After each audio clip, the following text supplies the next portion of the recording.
Assalamualaikum warahmatullahi wabarakatuh. Selamat datang di channel Kang Slamet.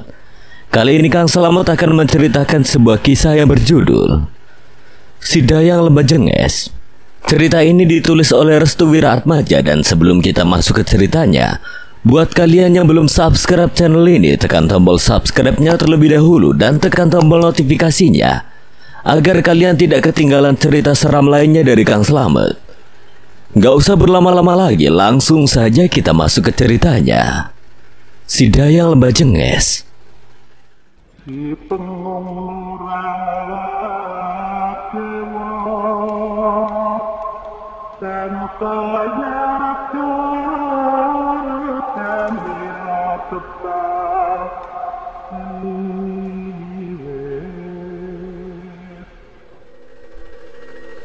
Aku Kimali. Aku bersama dengan dua orang saudaraku sedang mencari seseorang yang bernama Raden Artonegoro.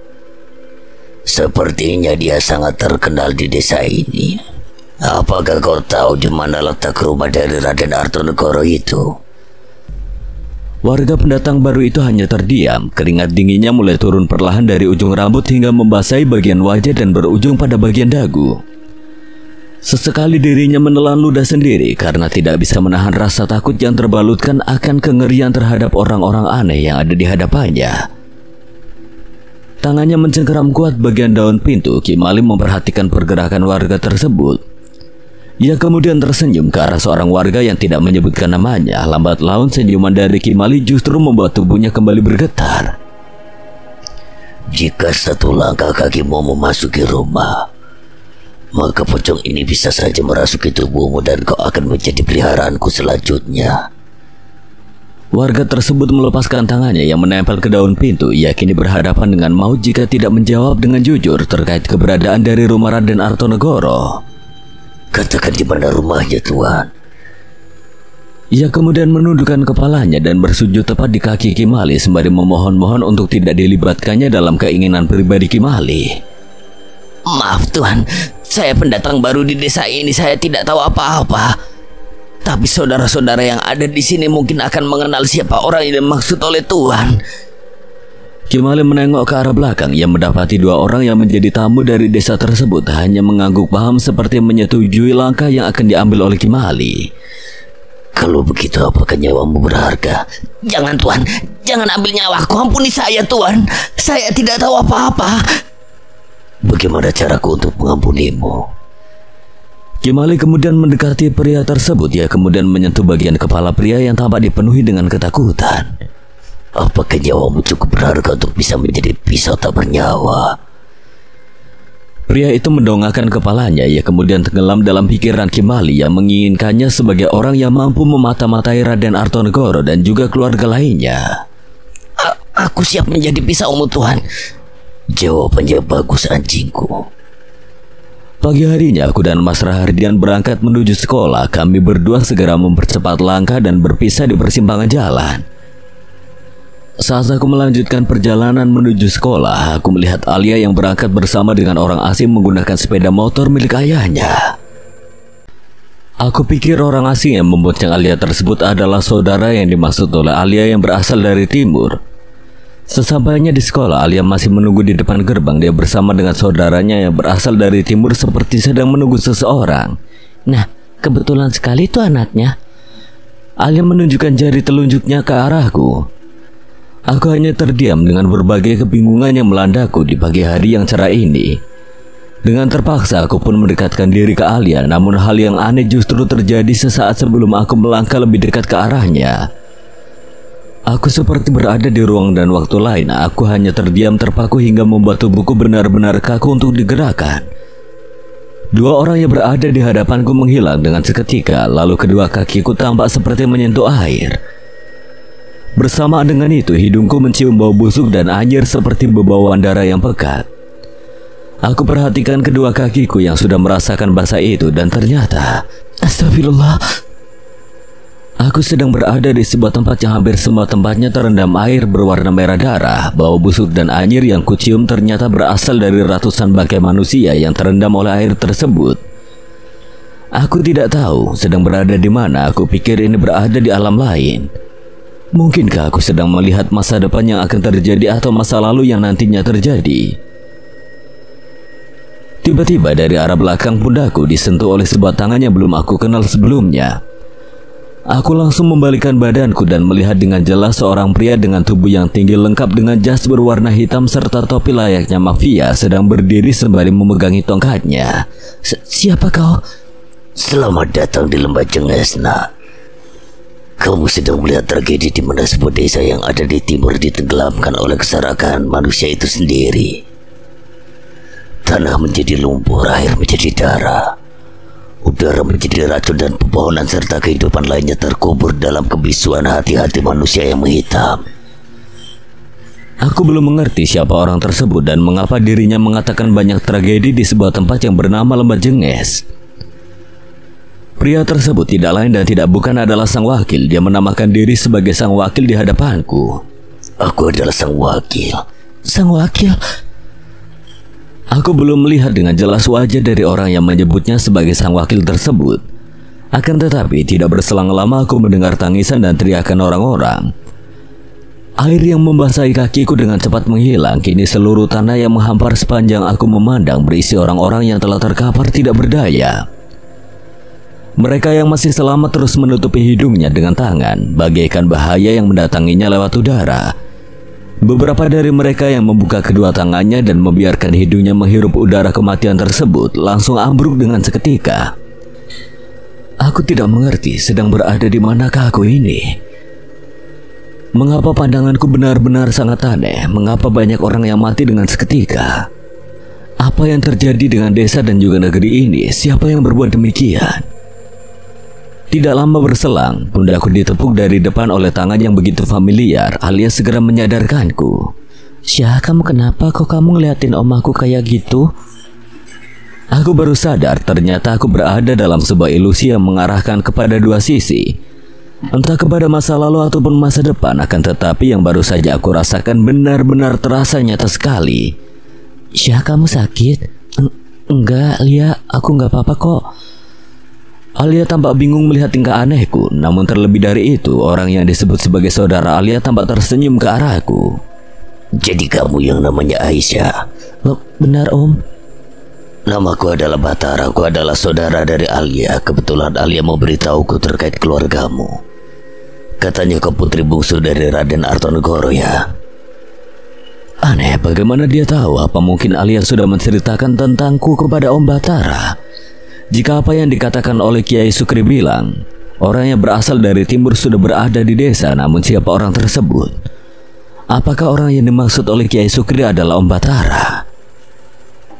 Maaf Syah, sebelumnya aku udah menceritakan tentangmu dan juga keluargamu kepada Om Batara. Katanya dia penasaran dengan orang yang memiliki darah ningrat, makanya aku ceritain tentang kamu. Benar saja, semua yang sudah aku perhitungkan terjadi.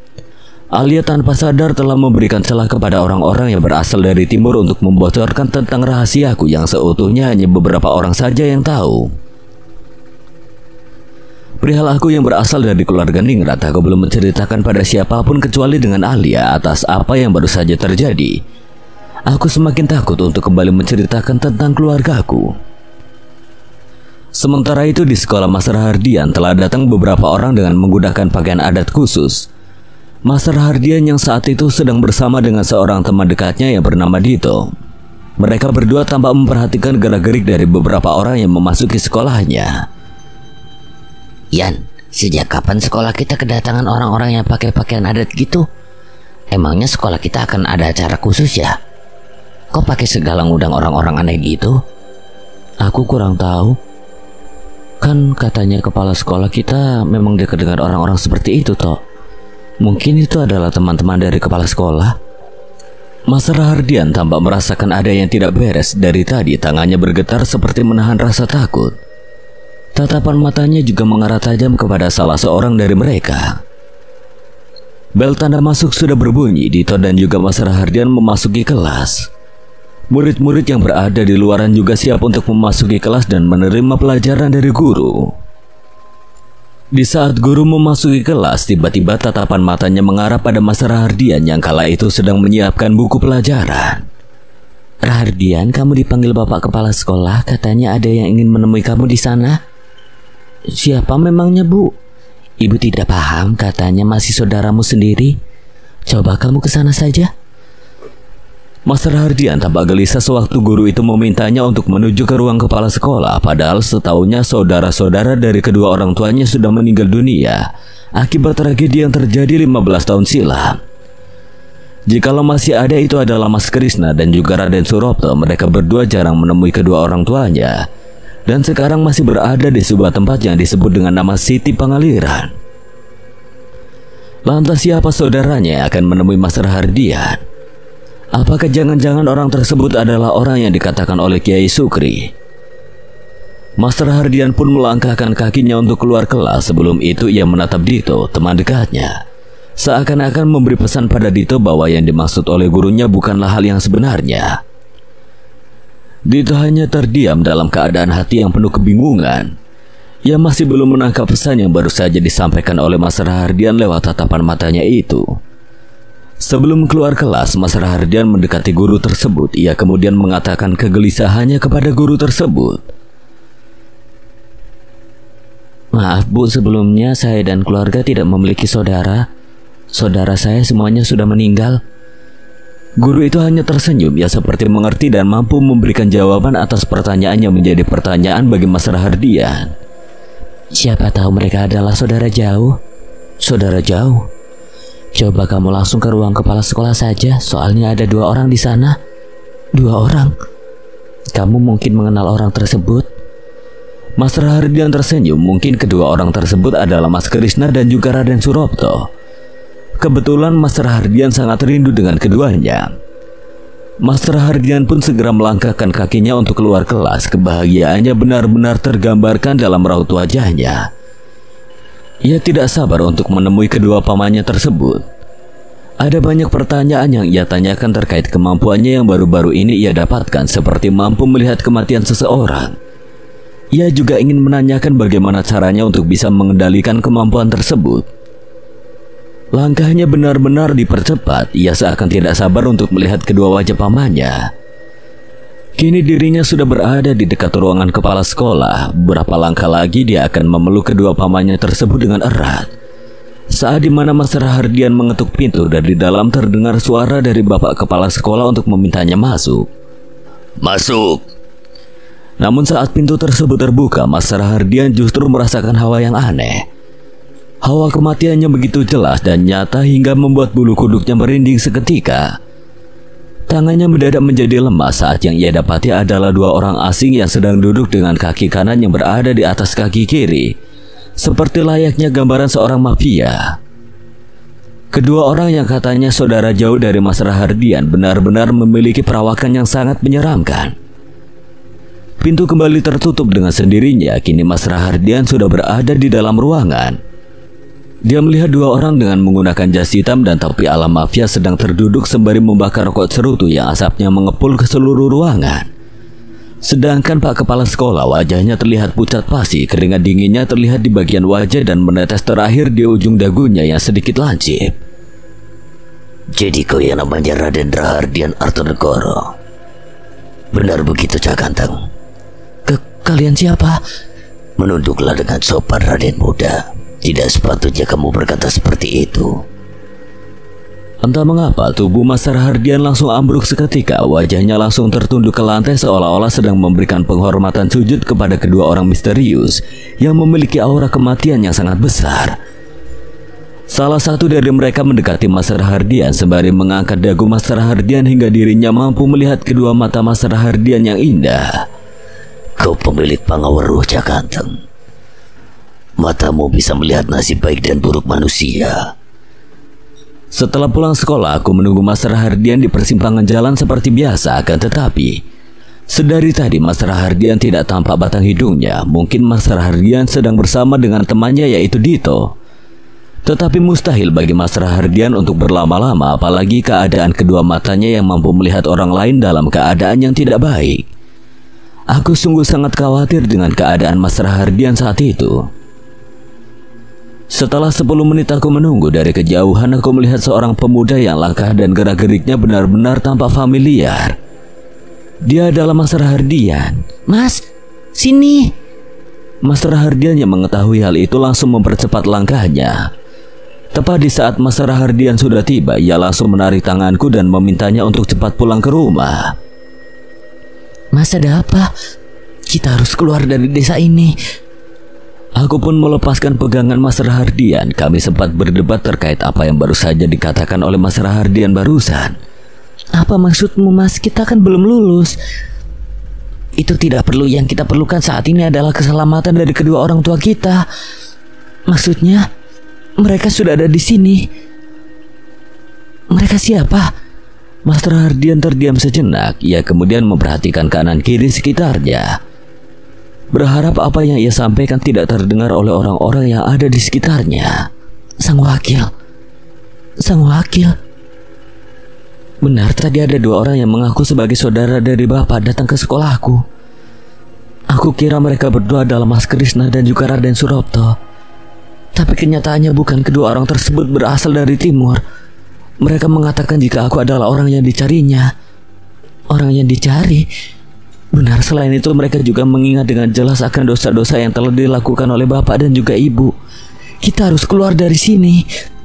Jika tidak apa, Mas? Malam ini akan banyak korban yang berjatuhan. Perkataan Mas Rahardian membuat tubuhku merinding seketika. Aku seketika meneguk air liur yang sudah tertahan di bagian ujung mulutku. Aku tak sadar jika apa yang dikatakan oleh Mas Rahardian benar adanya, apalagi saat Mas Rahardian menyebutkan kalimat sang wakil. Kita harus cepat pulang. Kami berdua pun mempercepat langkah kami untuk segera pulang ke rumah. Sekarang tujuan kami adalah bagaimana caranya agar bisa menyelamatkan kedua orang tuaku dan juga yang lainnya dari incaran orang-orang yang menyebutkan dirinya sebagai sang wakil. Setibanya di sekolah, kami berdua langsung menemui ibu dan bapak. Kami pun langsung menceritakan terkait apa yang baru saja terjadi di sekolahan. Ibu dan bapak menyimak segala perkataan yang kami lontarkan. Ketakutannya benar-benar tercurahkan, membuat bapak dan ibu dalam keadaan membingungkan. Terlebih lagi keadaan bapak. Dia sama sekali tidak mengetahui terkait keluarganya yang berada di daerah timur. Saudaranya yang ia ketahui hanyalah Raden Kuncoro. Selebihnya kemungkinan besar telah tenggelam dalam catatan sejarah dan sekarang kembali lagi bermunculan seperti apa yang pernah disampaikan oleh Mas Krishna dan juga Raden Surapto. Bagaimana ciri-ciri mereka berdua? Salah satu dari mereka memiliki penglihatan yang tajam. Badannya tidak terlalu besar dan tidak terlalu kecil. Memakai topi layaknya mafia. Dan orang yang sering menggunakan sarung tangan selalu bertumbuk kepada tongkat. Tongkat? Apa kau tahu tentang sesuatu itu? Aku pun menghela nafas sejenak. Tampaknya ini akan menjadi pembahasan menarik terkait apa yang kami lihat dengan sudut pandang yang berbeda-beda. Sewaktu di sekolah aku menemui saudara dari Alia. Dia menamakan dirinya sebagai Batara, namun sebelum itu aku mendapatkan sebuah pandangan yang aneh. Pandangan yang aneh? Aku melihat tragedi di mana sebuah desa yang ada di timur ditenggelamkan oleh keserakahan manusia itu sendiri. Tanah menjadi lumpur, air menjadi darah, udara menjadi racun, dan pepohonan serta kehidupan lainnya terkubur dalam kebisuan hati-hati manusia yang menghitam. Bapak langsung mengingat akan sebuah tempat yang desanya terendam oleh sebuah bencana alam yang disebabkan oleh tangan manusia itu sendiri. Jangan-jangan. Kenapa, Pak? Dia adalah orang yang dimaksud oleh Raden Surapto. Dia adalah sang wakil, orang yang masih memiliki ikatan dekat dengan keluarga Brotoseno dan juga Pak Lingga. Ibu terkejut mendengar hal itu. Lagi-lagi dendam lama belum juga terselesaikan. Mereka benar-benar telah mendatangi desa dan bermaksud untuk membalaskan dendam. Tapi dia memiliki ambisi yang berbeda. Ambisi yang berbeda? Kali ini mereka datang bukan hanya untuk membalaskan dendam saja, melainkan mereka ingin mengambilku karena menurutnya aku adalah seorang Pangawaru. Menurut Bapak, Pangawaru sendiri adalah sebuah kemampuan yang langka. Selain mampu melihat kematian seperti apa yang dikatakan oleh Mas Rahardian, si Pangawaru juga memiliki sebuah penglihatan terkait nasib baik dan buruknya seseorang. Tidak heran jika orang-orang yang berasal dari timur berkeinginan untuk mengambil Mas Rahardian karena memiliki kemampuan yang melebihi batas wajar manusia normal. Namun bapak dan ibu mencoba untuk menenangkan keadaan. Mereka berdua tidak ingin jika tragedi yang sama akan terjadi lagi begitu cepat. Karena itulah, untuk menghindari tragedi yang sama, bapak akhirnya meminta bantuan kepada Kiai Sukri untuk bisa membendung serta menghalau orang-orang yang berasal dari timur dengan dua ambisi yang berbeda, yaitu dendam dan juga misi penculikan Mas Rahardian. Tiba saat malam hari tiba, seorang warga keluar dari rumahnya. Mereka berniat untuk mencari angin dan merasakan udara segar di sekitar rumahnya. Namun saat dirinya sedang berjalan-jalan di dekat rumahnya, tiba-tiba ada angin besar yang menabrak tubuhnya hingga hal yang mengerikan pun terjadi kepadanya. Tenggorokannya mendadak menjadi kering, matanya langsung memerah. Dari mulutnya keluar cairan berwarna kuning seperti menandakan adanya kerusakan dalam bagian dalam tubuhnya. Warga tersebut meninggal dunia karena hal tersebut di tempat lain. Irham dan juga Pak Rosikin, dua warga yang sempat membuat heboh para warga, sedang berjaga-jaga di sekitar pos ronda. Mereka berdua tiba-tiba merasakan hawa merinding yang kuat tatkala tiga orang asing yang mengenakan pakaian serba hitam melewatinya. Irham dan Rosikin yang kala itu sedang bermain catur langsung terdiam. Mereka berdua pun langsung menengok ke arah tiga orang asing yang melewatinya tanpa menyapanya. Dengan tegas, Irham dan Rosikin pun segera menghentikan ketiga orang tersebut. Maaf tuan-tuan, kalian mau kemana? Kalian bukan warga sini kan? Salah satu dari ketiga orang tersebut hanya tertawa. Ia kemudian menjawab pertanyaan yang dilontarkan oleh Irham. Kami ingin mencari rumah dari Raden Anggoro. Bisakah tuan-tuan ini menunjukkannya kepada kami? Maaf, kami tidak bisa menjawabnya sebelum kalian bertiga memperkenalkan diri pada kami siapa kalian sebenarnya. Bersamaan dengan itu, angin yang semula tendang kini berhembus dengan kencang hingga menusuk ke bagian tulang Rosikin dan juga Irham. Keduanya benar-benar merasakan kedinginan karenanya. Kalian ingin tahu siapa kami sebenarnya? Salah satu dari mereka pun membuka tepi mafia yang dikenakannya. Ia kemudian menunjukkan sesuatu yang berasal dari kantong jas hitamnya. Tuan, apakah jantung manusia ini bisa dimakan? Tanya pria tersebut sembari menunjukkan jantung manusia yang masih berdetak. Kau siapa? Irham dan Rosikin pun mundur ke belakang hingga keduanya terjatuh karena terkejut melihat jantung manusia yang berasal dari kantong jas hitamnya. Secara perlahan orang tersebut berjalan ke arah Irham dan juga Rosikin. Ia kemudian menyebutkan namanya tepat di hadapan Irham dan Rosikin. Perkenalkan tuan, namaku Raden Sengkuni. Irham dan Rosikin tidak percaya jika dia berhadapan langsung dengan manusia aneh yang memiliki sifat layaknya iblis. Berbaju kesombongan dan bertopi keserakahan, dia adalah Raden Sengkuni, salah satu dari keturunan timur yang sangat ditakuti oleh orang-orang, bahkan beberapa pejabat pemerintahan pun tunduk kepadanya. Kedatangan Raden Sengkuni sudah jelas untuk menemui Raden Artonegoro. Pastinya hal ini didasari dengan kekalahan Raden Angkoro dan juga Raden Jogopati yang gugur akibat dari salah satu penjaga yang berasal dari anak Raden Artonegoro. Langkah kaki Raden Sengkuni membuat angin yang ada di sekitarnya mendadak menjadi sangat panas, seperti halnya abu panas yang bertebaran hingga menyesakkan dada. Orang yang berada di sekitarnya benar-benar merasakan hawa panas tersebut. Sampai-sampai Irham dan Rosikin sulit untuk bernapas. Tubuh mereka berdua juga mendadak lemas tidak berdaya.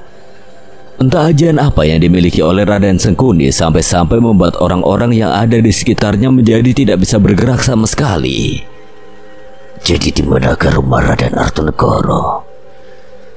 Pertanyaan Raden Sengkuni membuat Irham dan Rosikin tidak berbuat apa-apa. Jika mereka tidak menjawabnya, maka mereka semua akan mati. Namun jika mereka menjawabnya, maka hal yang lebih mengerikan akan terjadi.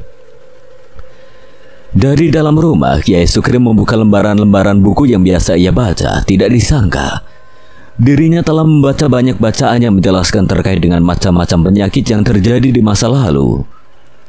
Dia terkejut saat membaca sebuah ungkapan yang berbunyi, Jenges adalah salah satu alat untuk melumpuhkan seseorang atau bahkan banyak orang dengan cara mengerikan.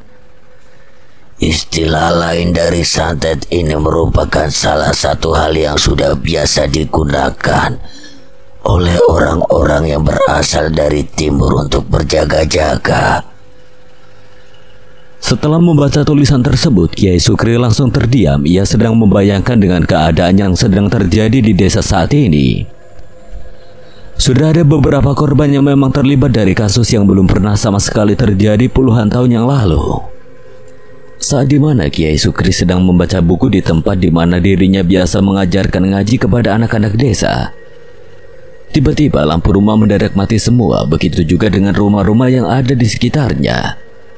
Semua listrik padam dengan seketika. Suara tangis bayi, teriakan anak kecil, dan kepanikan para warga terdengar dengan jelas pada malam itu. Kiai Sukri sudah menduga bahwa mereka sudah mulai untuk mencari keluarga Raden Artonegoro. Waktunya sudah tiba. Ternyata mereka datang lebih cepat. Ini di luar dugaan semua orang. Bapak langsung keluar dari rumah diikuti dengan ibu aku dan juga Mas Rahardian. Kami melihat sebuah penampakan yang kurang mengenakan. 3 buah bola api berterbangan dan mengitari para warga yang berada di dalam rumah. Tidak heran banyak dari mereka semua yang ketakutan, sampai-sampai tidak ada satupun warga yang berani keluar. Akan tetapi seorang juru kunci keluar dari rumahnya sembari membawa damar. Dia tidak tahu jika sekumpulan Banaspati sedang berkeliaran di sekitar rumahnya. Ketiga bola api tersebut segera mencari orang yang keluar dari rumahnya saat ada salah satu target yang keluar dari tempat persembunyiannya. Mereka saling berbenturan untuk menyerang orang tersebut. Bapak, ada Banaspati masuk. Master Hardian langsung berteriak. Ia mungkin melihat sesuatu yang tidak bisa kami lihat. Kenapa, Mas? Orang itu mati terbakar. Bapak segera berlari dengan niat untuk menyelamatkan juru kunci tersebut. Namun belum juga Bapak berlari lebih jauh, tiba-tiba Banaspati itu benar-benar menyerang juru kunci yang sedang berdiri sembari memegangi damar di tangan kanannya. Api perlahan membakar tubuhnya. Suara teriakan minta tolong melolong keras. Bebauan daging yang dibakar hidup-hidup tercium jelas dari hidung Bapak saat itu. Satu Banaspati sudah mengenai target, sisanya masih memutari rumah-rumah warga mencari-cari siapa korban selanjutnya yang akan dibakar dalam keadaan hidup-hidup. Bapak segera kembali ke rumah. Ia menggiring anak-anaknya untuk masuk ke dalam rumah guna menghindari serangan Banaspati tersebut. Selagi Banaspati masih berkeliaran di luaran rumah, hal-hal mengerikan lainnya juga terjadi di beberapa rumah warga. Banyak mereka yang dipaksa keluar oleh sesuatu yang tidak tampak di kegelapan malam. Mereka seperti tercekik oleh sesuatu dan dipaksa untuk keluar dari kamar untuk nantinya disambar oleh Banaspati dan membakarnya hidup-hidup. Tepat di malam hari yang gelap gulita itu. Tangisan di malam hari belum usai hanya sampai di situ. Kini giliran udara panas dicampur racun yang menebar ke seluruh penjuru desa bersamaan dengan bertiupnya angin malam. Kondisi darurat mulai digaungkan. Suara kentungan dari surau terdengar jelas. Orang-orang diminta untuk tidak keluar sampai wabah aneh ini selesai. Serangan yang begitu jelas di malam buta ini membuat banyak warga mengurungkan diri di dalam kamarnya sembari memegangi kitab suci Al-Quran. Bapak masih memeluk kami bertiga. Ibu tampak ketakutan dengan serangan itu. Ia seperti mengingat masa lalu saat dimana kejadian Ngipri Ketek terulang kembali. Banyak orang-orang yang menjadi korban dari keserakahan dan kekejaman manusia-manusia yang mengaitkan ambisi dengan keabadian yang bersifat sementara. Pak, apakah ini ulah mereka? Bapak tidak tahu, Bu. Bagaimana kita bisa menyelesaikan ini, Pak? Banyak warga yang sudah meninggal dengan cara mengenaskan. Wabah penyakit dan juga jenges menjadi satu penghalang bagi Bapak untuk bisa menemui Kiai Sukri. Tidak ada jalan untuk bisa menuju ke sana selain keluar dari rumah dan menghadapi ketakutan yang sudah terbuka lebar di sana. Saat Bapak dan yang lainnya sedang bersembunyi, tiba-tiba pintu depan rumah digedor-gedor dari luaran dengan tenaga yang keras. Kami semua ketakutan mendengar suara gedoran kencang itu. Tidak mungkin ada warga yang berani menggedor-gedor pintu tersebut dengan sebegitu kencangnya. Kecuali jika orang tersebut adalah orang yang berada di bawah kendali orang-orang yang menyerang serangan ini. Mereka sudah dipaksa dengan keras untuk bisa memberitahukan lokasi rumah Bapak. Pak Harto, bukakan pintunya. Bapak mengenal jelas suara itu. Itu adalah suara dari Irham, salah seorang warga yang bertugas sebagai hansip di desanya. Pak, jangan keluar. Itu suara Irham, Bu. Itu jebakan, Pak. Tidak mungkin seorang Irham menjebakku dalam posisi seperti ini. Bapak tidak mempercayai akan perkataan hal tersebut. Ia mencoba untuk meyakinkan ibu terkait dengan orang yang berada di luar rumahnya. Aku akan menyelesaikan ini semua, jangan khawatir. Semuanya akan selamat. Perkataan bapak benar-benar tidak meyakinkan kami. Aku dan Mas Rahardian seperti melihat kilas balik dari sosok tubuh seorang pria yang sengaja menyerahkan diri kepada pihak musuh demi keselamatan keluarganya. Dari luar rumah, aku tidak meyakini jika ada warga desa yang selamat dan meminta bantuan kepada bapak. Bukankah banaspati berkeliaran di luaran? Bukankah jenghes bertaburan di udara? Bukankah banyak orang-orang yang masih misterius yang bersembunyi di balik kegelapan malam? Lalu mengapa bapak mempercayai bahwa suara itu adalah suara panggilan dari salah satu warga yang meminta tolong kepadanya? Firasat ibu mulai tidak enak. Ia bahkan masih menatap bapak dengan tatapannya tidak biasa. Sesaat sebelum pintu dibuka, ibu mengucapkan sesuatu. Pak, jangan keluar. Dan saat pintu terbuka, aku melihat dengan jelas sebuah penampakan yang kurang mengenakan. Sebanyak 3 orang dengan mengenakan pakaian serba hitam sedang menyandera seorang warga yang bernama Irham. Bapak terkejut saat mengetahui jika yang ada di hadapannya adalah orang-orang asing yang bahkan bapak sendiri belum mengenal siapa orang tersebut. Aku melihat dengan jelas ketiganya sedang mengikatkan sebuah tali ke leher seorang warga yang bernama Irham. Bagian mulut serta hidungnya terdapat bekas darah yang sudah mengering. Irham, tolong saya. Bapak tidak tahu akan ketiga orang asing tersebut.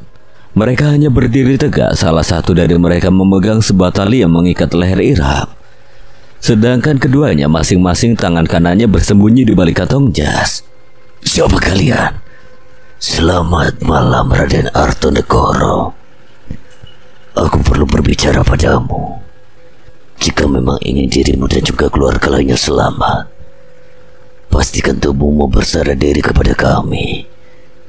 Tiba-tiba energi besar tercipta saat itu. Bapak merasakan gesekan energi yang begitu dahsyat. Bahkan energi ketiganya benar-benar melebihi Raden Anggoro. Dalam hati bapak langsung teringat akan perkataan yang diucapkan oleh Raden Surapto terkait orang-orang yang memiliki tingkat supranatural yang melebihi tingkatan dari Raden Surapto. Jika memang itu benar ada, maka mereka bukanlah orang biasa. Mereka bisa juga menjadi pendamping serta pelindung dari orang-orang besar yang berada di daerahnya. Mungkinkah mereka ini peliharaan dari timur? Salah satu dari mereka langsung mendekati bapak sembari menyodorkan tangannya. Ikutlah bersama kami. Kami akan menjaga keluarga dan warga-wargamu. Namun jika kamu menolak, jenghes ini akan terus bertebaran sampai 40 hari lamanya. Bapak tidak memiliki pilihan lain. Dengan sabarnya ia rela penangkapan itu atas dirinya demi keamanan warga dan keluarganya. Bapak rela untuk menjadi sandera dari mereka. Aku dan ibu hanya menangis saat bapak ditangkap oleh 3 orang pria asing yang bersinyalir sebagai orang-orang yang menyebarkan jenghes dan teror mematikan pada malam itu. Sedangkan Mas Rahardian, ia jatuh pingsan manakala mengetahui aksi penangkapan itu tepat di depan matanya sendiri. Bapak yang melihat itu hanya bisa terdiam. Suara tangisan dari ibu menjadi salah satu penyebabnya. Kami tidak bisa berbuat apa-apa selain berserah diri kepada keajaiban. Raden Sengkuni pun membawa bapak untuk menuju ke sebuah tempat yang tidak diketahui keberadaannya. Aku terus menenangkan ibu. Semenjak itu orang-orang menjadi sangat ketakutan. Mereka semua menjadi marah karena dibalik semua kekacauan ini, keluargaku lah yang paling bertanggung jawab. Banyak orang-orang yang meninggal dunia dan tergeletak di tiap jengkal tanah yang melintas. Beberapa dari mereka ada yang tergantung di pepohonan seperti ditarik oleh sesuatu yang disebut sebagai danyang. Beberapa yang lain mengeluarkan cairan putih dari mulutnya. Mereka yang menghirup jenghes di udara akan mati seketika. Salah satunya adalah Pak Rosikin. Ia meninggal dunia dengan kedua matanya terbelalak ke arah atas. Sedangkan Irham, dia menjadi sandera bagi ketiga orang tersebut. Bersamaan dengan bapak, aku merasakan kehancuran dalam hidup. Ibu tidak berhenti menangis, sedangkan Mas Rahardian, dia belum juga siuman karena tekanan dari energi yang dikeluarkan oleh ketiga orang asing tersebut. Azan subuh bergema. Jumlah orang yang sholat di surah atau musola bisa dihitung dengan jari. Banyak warga yang enggan sholat di sana dan memilih untuk sholat di rumah. Mereka takut jika serangan danyang, jenges, dan wabah penyakit lainnya akan datang secara tiba-tiba. Aku segera mengambil air wudhu guna melaksanakan sholat. Biasanya di pagi ini aku sudah melihat bapak yang sedang terduduk di atas sajadah sembari memilin-milin tasbih kaukannya. Akan tetapi kini terasa semu, keberadaan di rumah seperti hampa. Ibu dan Mas Rahardian masih terlelap dalam tidurnya. Mereka semua seperti kelelahan karena energi mereka terkuras habis dalam waktu semalaman. Setelah aku selesai berwudu, aku melangkahkan kakiku untuk sholat. Aku niatkan hati dan pikiranku untuk mendekatkan diri kepada Tuhan. Tidak ada siapa-siapa lagi yang bisa kuandalkan selain kekuatan Tuhan. Bahkan untuk menangis pun aku tidak sanggup lagi. Derayan air mata yang membasahi sajadah sudah tidak terhitung lagi tetesannya. Aku terus-menerus melakukan apa yang diperintahkan oleh Bapak agar bisa menjaga ibadahku terhadap Tuhan. Tidak ada manusia yang mampu menyelesaikan urusannya tanpa bantuan dari Tuhan. Sehebat apapun orang tersebut, dia butuh sang penolong sejati, yaitu Tuhan Yang Maha Esa. Selesai sholat, aku memilin-milin tasbih sembari mengucapkan kalimat yang biasa Bapak ucapkan. Berkali-kali aku mengucapkannya, hatiku seperti terbang ke sebuah tempat yang hampa. Pikiranku menjadi semu. Entah apa yang terjadi, aku seperti melihat gambaran yang tidak biasa. Kulihat cahaya yang berkilauan menyinari sebuah tempat. Lalu berjalanlah seorang wanita dengan mengenakan kebaya berwarna loren dengan motif bunga di sekitarnya.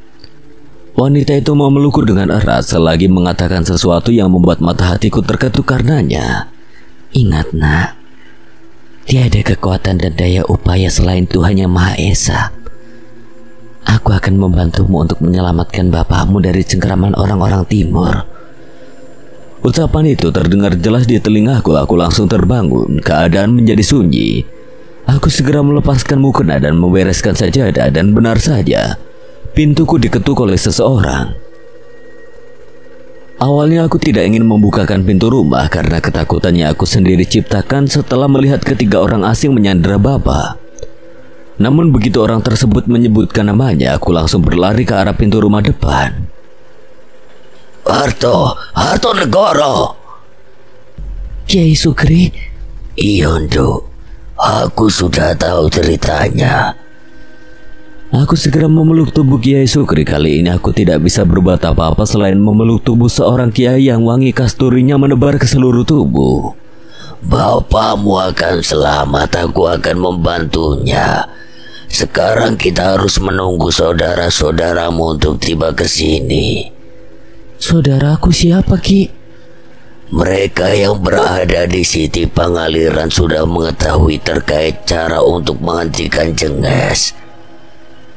Aku langsung teringat akan Raden Surapto dan juga Mas Krishna. Keduanya benar-benar sangat dibutuhkan kali ini. Raden Sangkuni adalah salah satu orang yang mampu menyelesaikan ini. Tugasmu sudah selesai. Kiai Sukri tahu jika aku sangat merendahkan orang tuaku dengan pengetahuanku sendiri. Namun untungnya kehadiran dari Kiai Sukri benar-benar membuat suasana menjadi lembut kembali semuanya. Siti Pangaliran, keberadaan Raden Surapto. Siti Pangaliran sangat damai tempatnya. Orang-orang yang datang ke tempat ini bertujuan untuk mencari ilmu agama dan memperkuat kedekatan dirinya kepada Sang Maha Pencipta. Raden Surapto dan Mas Krishna sangat betah berada di sana. Mereka berdua masih belum mengetahui akan pemberitaan terkait penangkapan Raden Hartonegoro ke tangan orang-orang timur. Tepat saat subuh bergema, Raden Surapto memiliki firasat yang tidak enak. Rumahnya selalu dikelilingi oleh burung gagak yang memutari rumahnya sebanyak 7 kali. Burung itu juga mengeluarkan suara yang amat mengerikan hingga membuat Raden Surapto memiliki pikiran yang aneh-aneh akan pertanda tersebut. Sementara Mas Krishna, ia sudah biasa untuk membaca buku di pagi hari. Buku yang ia baca sangat beragam. Namun Mas Krishna sendiri amat menyukai bacaan terkait kisah-kisah dan babat penciptaan orang-orang terdahulu. Di tangannya telah tertulis sebuah buku yang mengisahkan tentang kehidupan orang-orang timur dalam bertahan hidup di setiap harinya. Mas Krishna menelaah setiap kalimat yang tertulis di buku tersebut. Ia bahkan memahami kalimat-kalimat tersebut di tiap katanya agar bisa menemukan kunci untuk menyelesaikan jenges.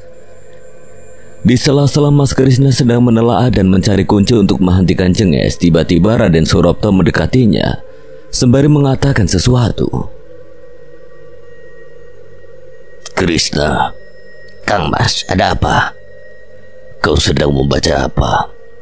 Aku sedang membaca sebuah buku terkait sebuah golongan yang memelihara Cenges dan mempergunakannya untuk sehari-hari. Mas Krishna yang memang terkenal sebagai salah satu dari banyaknya keluarga ningrat yang diberkati kecerdasan yang tinggi. Dia adalah satu-satunya dari keluarga ningrat yang hafal terkait dengan terah dari keturunan kedua orang tuanya. Saat dimana dirinya sedang membaca terkait dengan banyaknya kasus Cenges yang ada di beberapa desa di timur, Mas Krishna terkejut dengan sebuah tragedi yang mengerikan di sana. Kang Mas, coba lihat ini. Raden Suropto langsung melihat sebuah tulisan yang sedang dibaca oleh Mas Krishna. Desa yang tenggelam.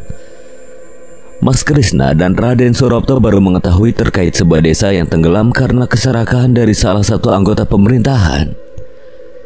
Dia berkeinginan untuk memperluas kejayaannya dengan cara mencari sumber kekayaan dari desa tersebut. Di dalam buku tersebut juga dijelaskan akan orang-orang yang berkecimpung dalam tragedi yang memilukan itu. Sebanyak puluhan orang yang terdiri dari orang-orang timur, anggota pemerintahan, kepolisian, dan lain sebagainya turut ikut serta dalam menjalankan proyek ini. Saat dimana Raden Suropto membaca daftar nama orang-orang yang berkecimpung dalam proyek tersebut, ia terkejut dengan sebuah nama yang sangat tidak asing baginya. Raden Sengkuni. Siapa itu, Kang Mas? Aku pernah dengar tentang orang ini. Dia adalah salah satu ingonan dari pemerintahan. Ingonan yang dimaksud adalah peliharaan dari pemerintah. Dia yang bertugas menjaga tahta dan kekuasaan pemerintah tersebut. Selain itu, para ingonan harus menjaga dan melindungi anggota pemerintahan yang menjadikannya sebagai sebuah ingonan. Penjagaan dan perlindungan ini bertujuan untuk meminimalisir serangan-serangan yang mungkin saja berasal dari orang-orang yang tidak menyukainya selama dirinya menjabat, atau mungkin karena dari orang sekitarnya sendiri. Tidak sedikit cerita-cerita terkait dengan serangan Cenges yang berakibat fatal di daerah timur yang disebabkan oleh perebutan kekuasaan atau hal lainnya. Karena itulah Cenges adalah kekuatan yang digunakan untuk sehari-hari tergantung dengan penggunaan dan tujuannya.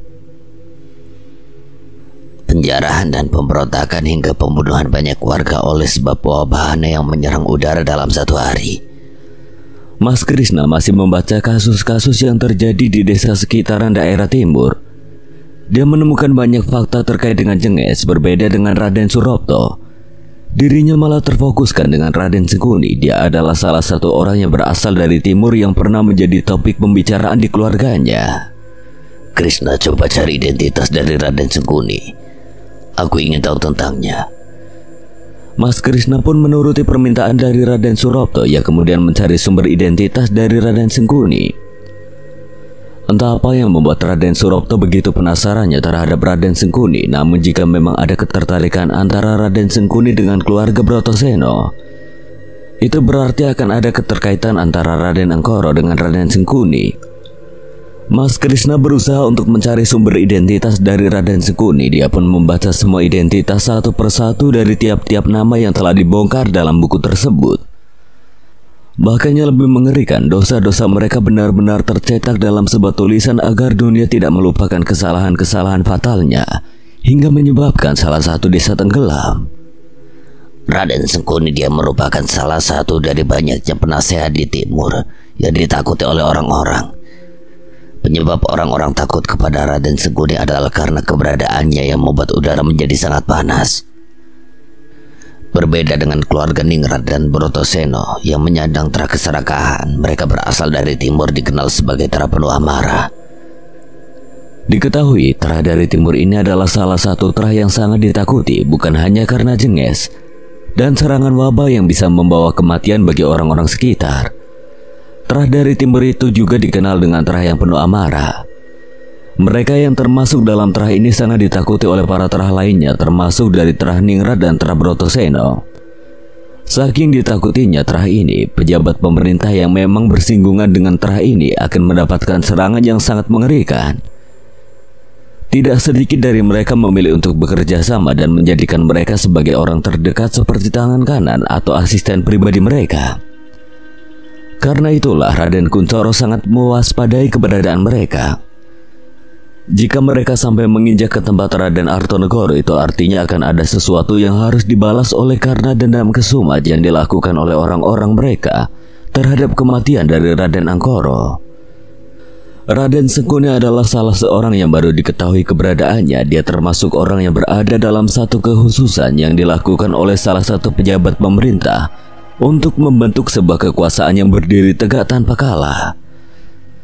Karenanya atas perlakuan dari mereka sendiri, alam tidak menerimanya. Desa yang seharusnya menjadi sebuah lahan untuk mengambil kekayaan dan keutuhan dari kekuasaannya kini tenggelam dan menyebabkan banyak sekali kematian di sana. Lahan menjadi hancur, rumah-rumah terendam oleh tanah yang bercampur air. Udara panas menyertai sekitarnya, ternak banyak yang mati. Sebanyak ribuan jiwa keluarga harus mengungsi karena perlakuan mereka yang tidak manusiawi. Dan kini mereka mendatangi keluarga Raden Artonegoro dengan memiliki niat yang terselubung. Entah karena dendam yang mereka inginkan atau karena ada keinginan lain yang harus mereka dapatkan dari Raden Artonegoro. Tidak lupa pula dengan kemampuan istimewa yang dimiliki oleh Raden Rahardian, dia yang masih memiliki garis Tara Timur harus berada dalam ancaman. Jika semuanya tertangkap, maka habislah riwayat mereka dalam genggaman orang-orang dari timur yang mampu mengendalikan jenges, danyang, dan juga wabah penyakit hanya dalam satu malam. Walau satu malam Raden Sengkuni telah menyebutkan jika dirinya mampu membuat sebuah desa menjadi kering kerontang dalam waktu 40 hari lamanya. Air jernih akan hilang, banyak ternak yang mati kelaparan, sungai menjadi kering, tumbuhan akan layu, orang-orang berebut satu sama lain untuk mendapatkan pasokan makanan.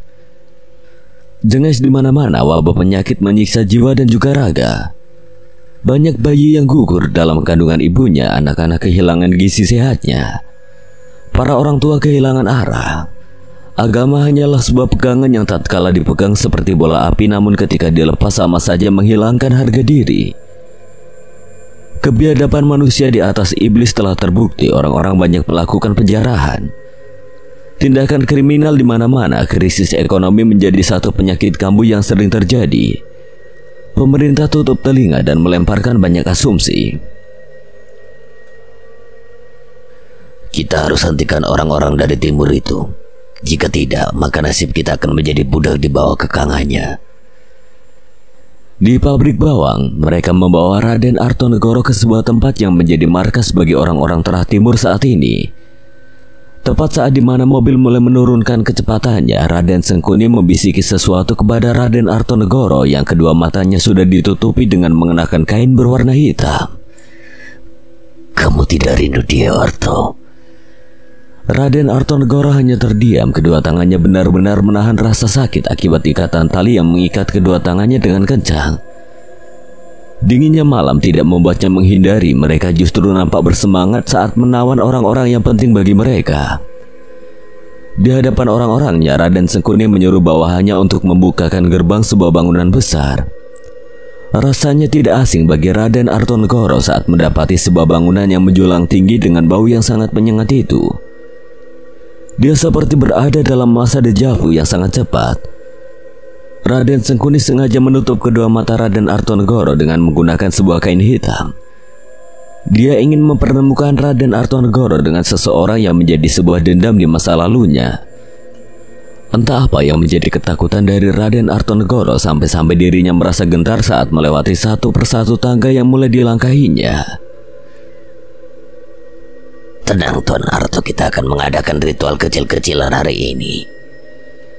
Sebuah kalimat yang menjadi teka-teki bagi Raden Artonegoro membuat dirinya mengalirkan banyak pertanyaan. Hatinya seperti tidak tenang. Siapakah kelak orang yang akan diperkenalkan oleh Raden Sengkuni kepadanya? Apakah orang tersebut adalah orang yang pernah dikenalinya, atau jangan-jangan orang tersebut adalah buah dendam di masa lalu yang terus bertumbuh hingga menjadi sebuah momok menakutkan bagi Raden Artonegoro? Tiba saat di mana Raden Sengkuni membawanya ke sebuah ruangan khusus, ruangan yang menjadi saksi atas penyekapan orang-orang yang menuntut keadilan di atas penderitaan. Di dalam ruangan tersebut, hawa yang berbeda terpancarkan dengan jelas. Tubuh Raden Artonegoro tiba-tiba langsung membeku dengan hawa pancaran energi yang dikeluarkan oleh seseorang yang telah berdiam diri di ruangan tersebut hampir 15 tahun lamanya. Sekarang aku akan perkenalkan dia kepadamu. Dia adalah orang yang kembali lagi dari kematiannya membuatnya terperosok dalam kehancuran saat tragedi Ngibri Ketek berlangsung. Ngibri Ketek, apa kamu mengenalinya? Raden Artonegoro mengingat-ingat orang-orang yang bersangkutan saat di mana tragedi Ngibri Ketek itu berlangsung setelah 15 tahun lamanya terjadi. Ada beberapa nama yang menurut dirinya adalah orang yang pas untuk ia ketahui saat tragedi itu berlangsung. Raden Artonegoro mengira-ngira jika orang yang ada di hadapannya nanti setelah penutup matanya dibuka, dia akan melihat sosok Raden Jogopati yang dikenal memiliki sebuah ilmu kanuragan hitam yang besar. Namun dia juga sangat ragu akan hal tersebut. Pasalnya Raden Jogopati benar-benar sudah dinyatakan tewas saat berlangsungnya sebuah tragedi dalam susunan sejarah Ngibri Ketek. Kepalanya ditemukan terpisah dari tubuhnya dan ditemukan di sebuah hutan yang berada di desa Alaswingit. Jika dimungkinkan Raden Jogopati kembali dihidupkan, berarti ada sesuatu yang telah merasuki tubuh Raden Jogopati dan membuat sebuah kesepakatan khusus untuk kembali menghidupkannya. Tapi dapatkah manusia menghidupkan manusia yang telah meninggal dunia? Apakah ini adalah satu-satunya kelebihan dari orang-orang dari keluarga Bratasena yang sampai sekarang masih belum diketahui terkait dengan kekuatan turun-temurun dari terahnya? Bagaimana Arta, apakah kamu sudah mengingatnya dengan jelas? Aku tidak tahu apa yang kumaksud. Tapi hawa keberadaan energi besar ini bukan dari apa yang aku pikirkan sekarang. Raden Sengkuni pun menyuruh kepada bawahannya untuk keluar dan menutup pintu ruangan dengan rapat-rapat. Sedangkan Raden Sengkuni dan Raden Artonegoro dia berada di ruangan tersebut bersamaan dengan seseorang yang memang sudah menunggu kehadiran Raden Artonegoro selama 15 tahun lamanya. Baiklah, sekarang aku perkenalkan seseorang yang merindukanmu selama 15 tahun lamanya. Dia berada di ruangan ini dan hanya mencoreti seluruh tembok dengan satu nama menggunakan darah yang menetes dari mata sebelah kanannya. Ucapan dari Raden Sengkuni membuat tubuh Raden Artonegoro merinding seketika. Dia tidak tahu siapa orang yang sangat berambisi penuh hanya untuk menemuinya dalam 15 tahun terakhir lamanya. Dan seperti apa yang dikatakan oleh Raden Sengkuni, orang-orang yang dimaksud ini hanya menulis namanya di seluruh tembok yang ada di ruangan tersebut. Perlahan tangan dari Raden Sengkuni pun menyentuh kain yang menutupi kedua mata Raden Artonegoro. Lalu ia perlahan membuka kain tersebut sembari mengatakan, silakan kalian mengungkapkan masing-masing rindu yang sudah 15 tahun lamanya tidak pernah terungkapkan. Kini kalian bisa berbicara seharian penuh dalam ruangan penyikapan ini. Dan ketika kain yang menutupi matanya tersebut dibuka, kedua mata Raden Artonegoro langsung tercengang saat mendapati seluruh ruangan yang telah bertuliskan Raden Artonegoro. Lalu pandangan dari Raden Artonegoro tertuju kepada seorang pria berambut panjang yang kedua bagian tangannya telah terikat oleh rantai. Lalu kepalanya sengaja didongakkan ke bagian atas langit-langit atap. Tidak cukup sampai di situ, Raden Artonegoro juga melihat ke bagian bawah pria berambut panjang tersebut yang terpasung dengan apitan kayu yang besar. Salah satu mata dari pria tersebut berwarna hitam. Raden Sengkuni menyebutkan mata dari pria tersebut terus-menerus mengeluarkan darah dan mencoreti seluruh bagian ruangan dengan menggunakan darah tersebut. Yang lebih mengerikannya adalah pria tersebut baru-baru saja ditahan menggunakan alat-alat penahan yang telah disebutkan karena sering mengamuk dan kerap berubah wujud menjadi siluman ketek ireng. Matanya hanya tertuju kepada bagian pintu ruangan ini. Ia berharap orang yang dimaksud akan tiba. Orang tersebut adalah dirimu, Raden Artonegoro. Apakah kali ini kamu telah mengingat sosok pria berambut panjang yang ada di hadapanmu? Raden Artonegoro memundurkan satu langkah kakinya ke belakang. Ia tidak menyangka bahwa pada hari yang bersamaan dia akan bertemu dengan seseorang yang sangat ditakutinya. Jangan mundur terlalu jauh, Arto, karena jika kamu mencoba untuk lari dari ruangan ini, akan kubuat ruangan ini penuh dengan cengges yang mampu membuat kerongkonganmu menjadi hancur dalam hitungan detik. Raden Artonegoro terdiam karena ucapan ancaman tersebut. Terlebih lagi dia masih memikirkan nasib orang-orang yang berada di desa. Jika memang sudah berada di luar nalar seperti ini, Raden Artonegoro benar-benar sedang menghadapi dua pilihan yang sulit. Pertama, dia sudah berada dekat dengan mautnya. Dengan menghadapi Raden Sengkuni yang mampu menebarkan jenghes dalam hitungan detik, mustahil Raden Artonegoro bisa selamat akan serangan tersebut. Kedua, dia sudah tahu orang yang berada di hadapannya saat ini. Itu adalah sebuah mimpi buruk baginya, karena telah bertemu dengan manusia yang memiliki darah iblis dari seluruh keturunannya yang berambisi penuh untuk mewujudkan sesuatu yang memang tidak pernah dilepaskannya selama berpuluh-puluh tahun lamanya. Tidak berselang lama, orang yang berada di hadapannya terbangun, lalu salah satu matanya menatap Raden Artonegoro dengan tatapan beringas layaknya seekor macan yang hendak menerkam mangsanya. Apakah rindumu sudah terbalaskan? Tubuh dari seseorang tersebut bergerak-gerak hingga menggerakkan seluruh alat-alat penahannya yang menahan seluruh anggota tubuhnya. Raden Sengkuni kemudian mendekat dan berbisik kepada Raden Artonegoro. Dia memberikan clue yang sangat jelas walaupun Raden Artonegoro sudah mengetahui sosok pria yang berada di hadapannya itu. Dia adalah saudaramu Arto, seseorang yang terlahir dari garis keturunan keluarga Brotoseno, pemilik terah tertinggi dari terah keserakahan, Raden Angkoro. Tidak berselang lama, pria yang ada di hadapan Raden Artonegoro mengucapkan sesuatu kepadanya. Selamat datang kembali saudaraku. Sementara itu, keadaan desa semenjak tertangkapnya Raden Artonegoro menjadi semakin kacau balau. Banyak orang-orang yang menderita penyakit gangguan pada saluran pernafasan.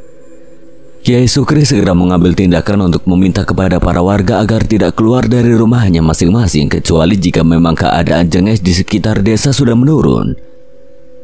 Jenghes yang berhembus bersamaan dengan hembusan angin membuat orang-orang yang menghirupnya merasa sesak di bagian dada. Untuk menghentikan hal tersebut, Kiai Sukri pun bermunajat di rumahnya seharian penuh. Ia tahu sejak tertangkapnya Raden Artonegoro, banyak orang-orang yang menjadi korban akan tindakan yang dilakukan oleh orang-orang timur dalam melakukan penangkapannya secara paksa. Sedangkan Nyi Esa, Aisyah dan juga Rahardian, ketiganya masih berada di dalam rumah dan menunggu semua keadaan membaik. Terhitung sejak jenghes itu diterbangkan ke udara, total warga yang telah berimbas akan serangan tersebut sudah mencapai puluhan orang.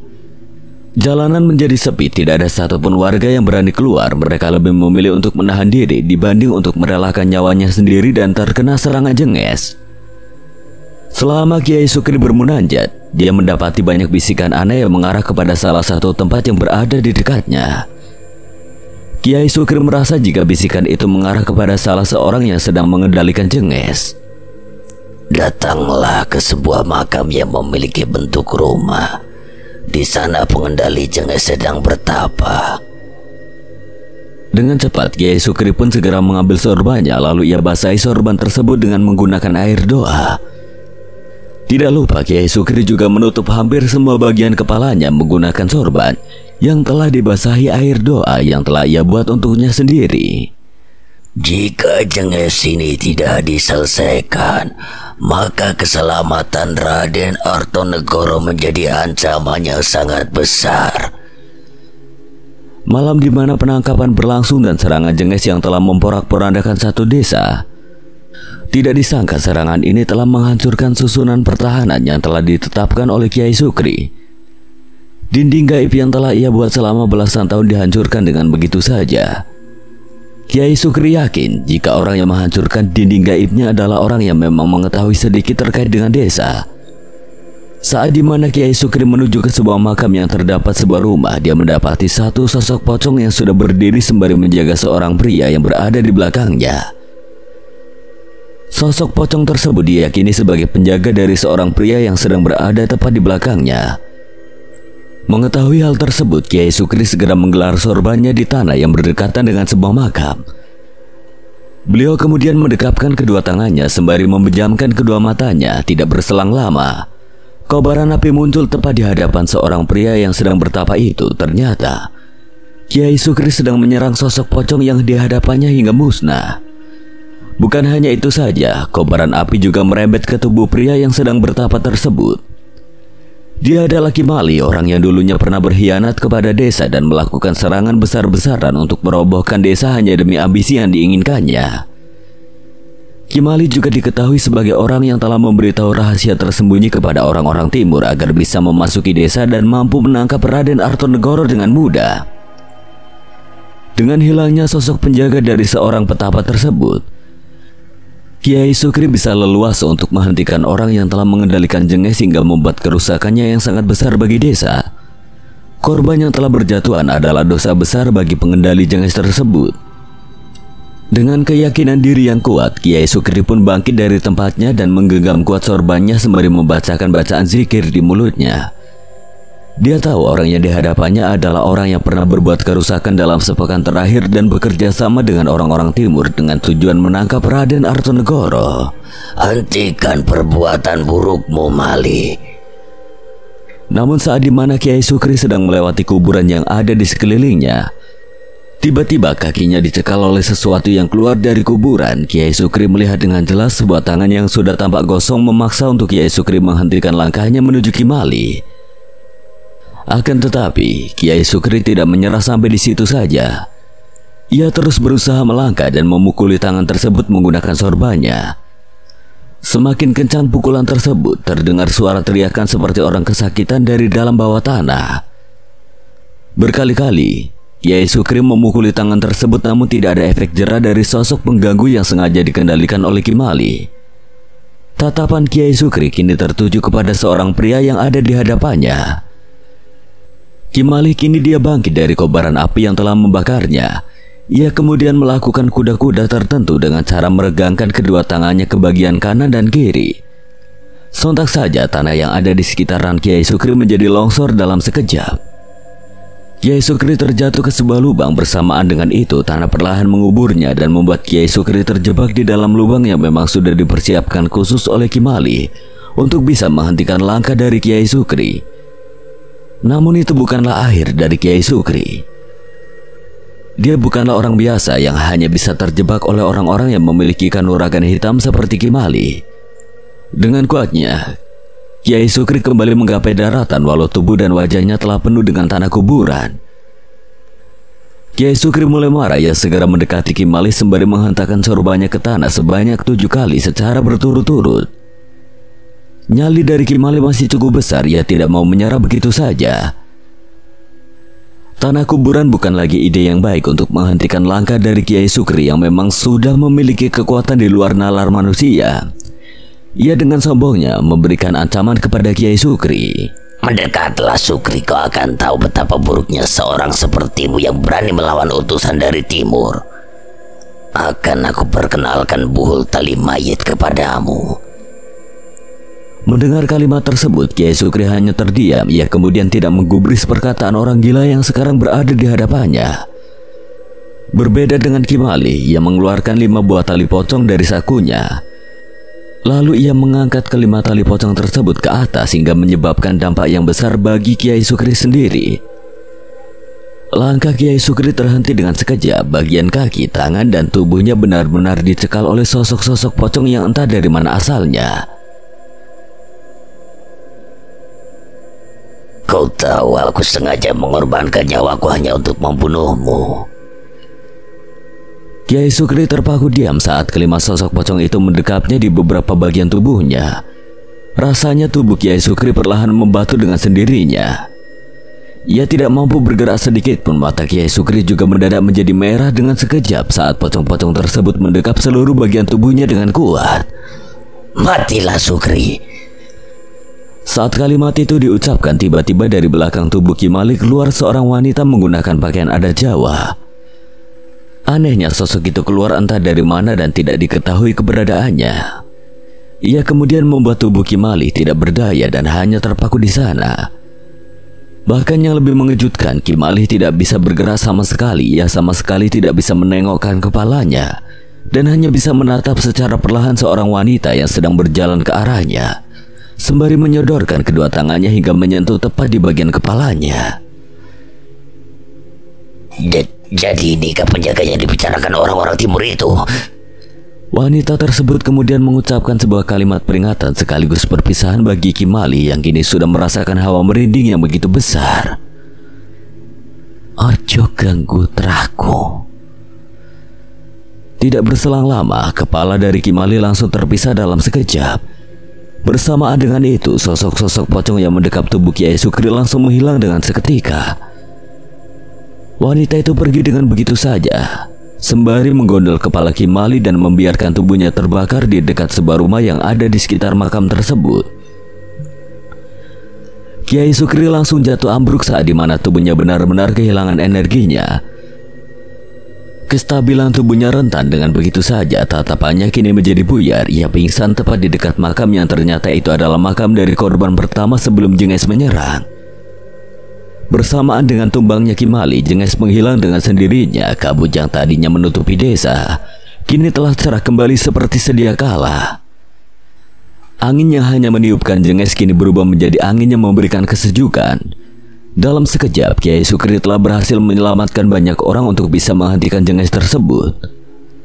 Sementara itu, Raden Sengkuni yang mengetahui akan berakhirnya Jenges di desa tempat Raden Artonegoro berada hanya bisa tersenyum.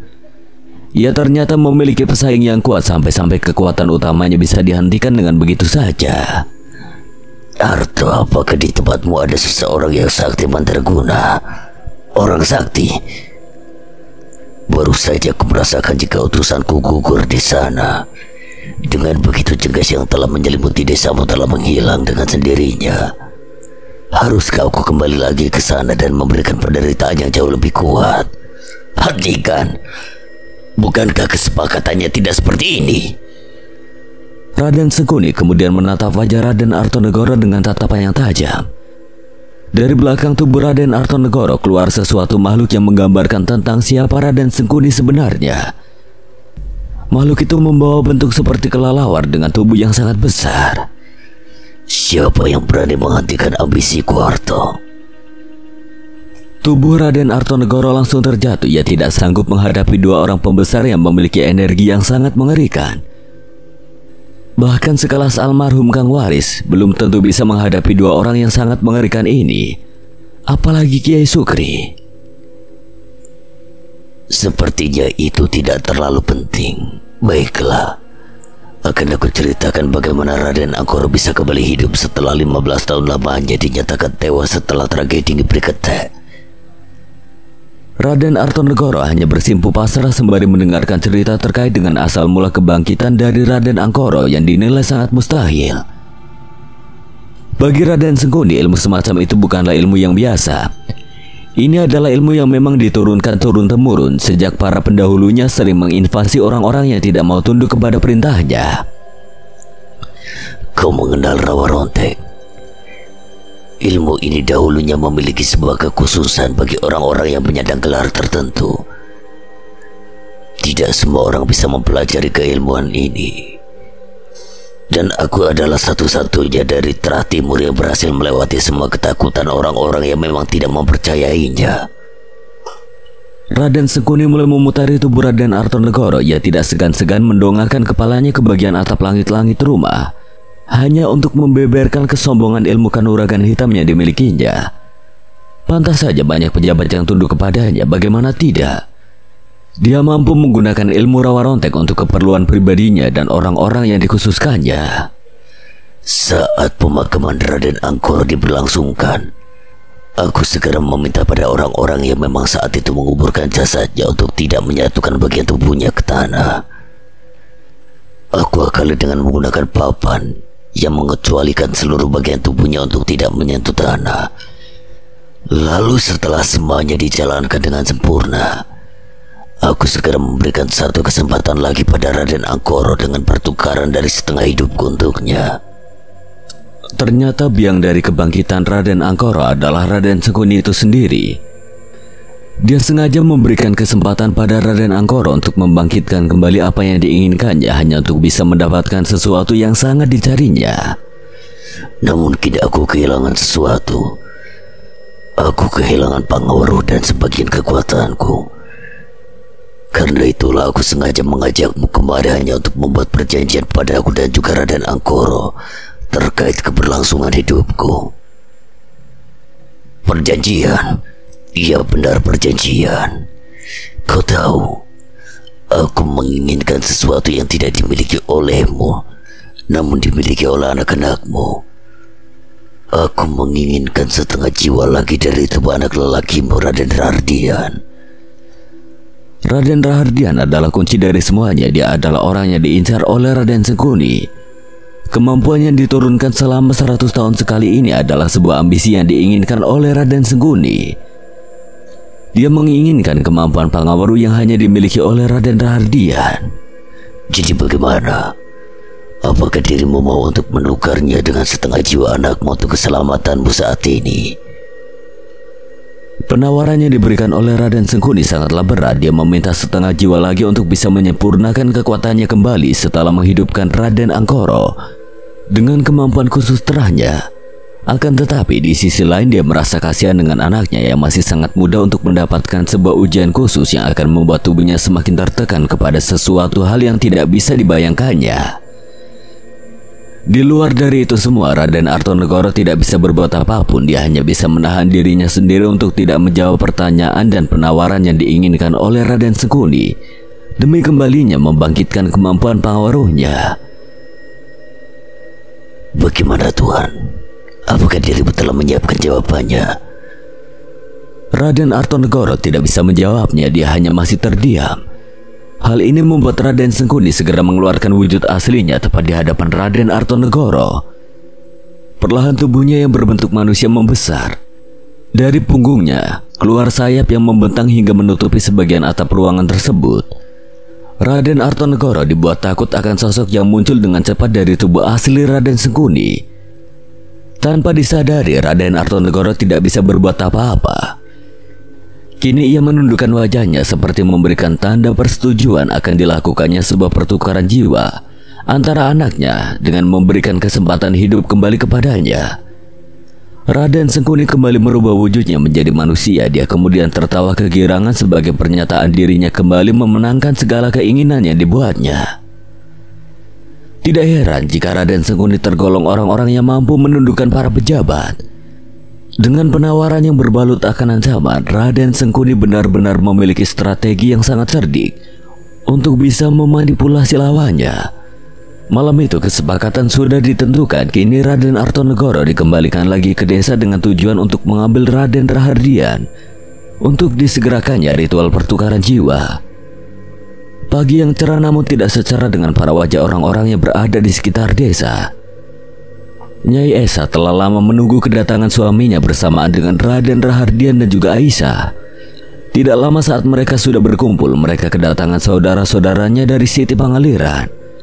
Raden Surapto dan juga Mas Krishna telah tiba di desa mereka berdua, kemudian menuju ke rumah Raden Artonegoro untuk mengetahui apa yang sudah terjadi di desanya hingga menjadikan desanya sedikit merasa ada yang tidak beres.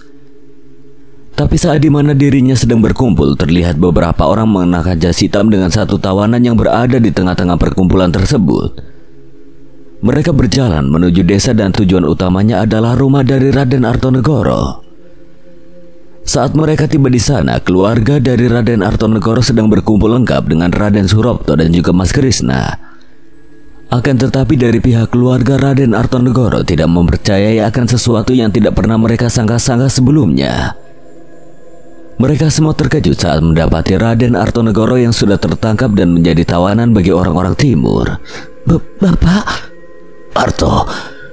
Mereka semua terkejut saat kedua tangan Raden Artonegoro diikat menggunakan sebuah rantai yang mengikat dengan kencang hingga membuat kedua tangannya tidak bisa digerakkan. Jadi apakah ini reunian keluarga? Mas Krishna dan Raden Surapto terkejut saat mendapati seorang pria berambut panjang yang sudah lebih dulu melangkah lebih depan dibanding orang-orang di belakangnya. Raden Angkoro, bagaimana kabarmu Krishna? Apakah pelarianmu sudah selesai? Oh tidak, saudaraku yang aku cintai.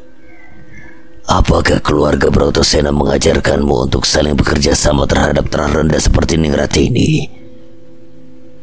Mereka terkejut saat orang yang ada di hadapannya adalah benar-benar Raden Angkoro. orang yang telah membuat kerusakan penuh terhadap ngibri ketek yang dibuatnya. Mereka tidak menyadari jika semuanya berjalan dengan cepat. Masing-masing kepala mereka hanya dipenuhi satu pertanyaan penuh. Bagaimana bisa Raden Angkoro kembali hidup? Sekian dan terima kasih buat Restu Wiraatmaja yang telah mengizinkan saya membawakan ceritanya. Apabila ada kesalahan atau kekurangan, Kang Selamat memohon maaf sebesar-besarnya. Akhir kata, Kang Selamat pamit undur diri. Wassalamualaikum warahmatullahi wabarakatuh.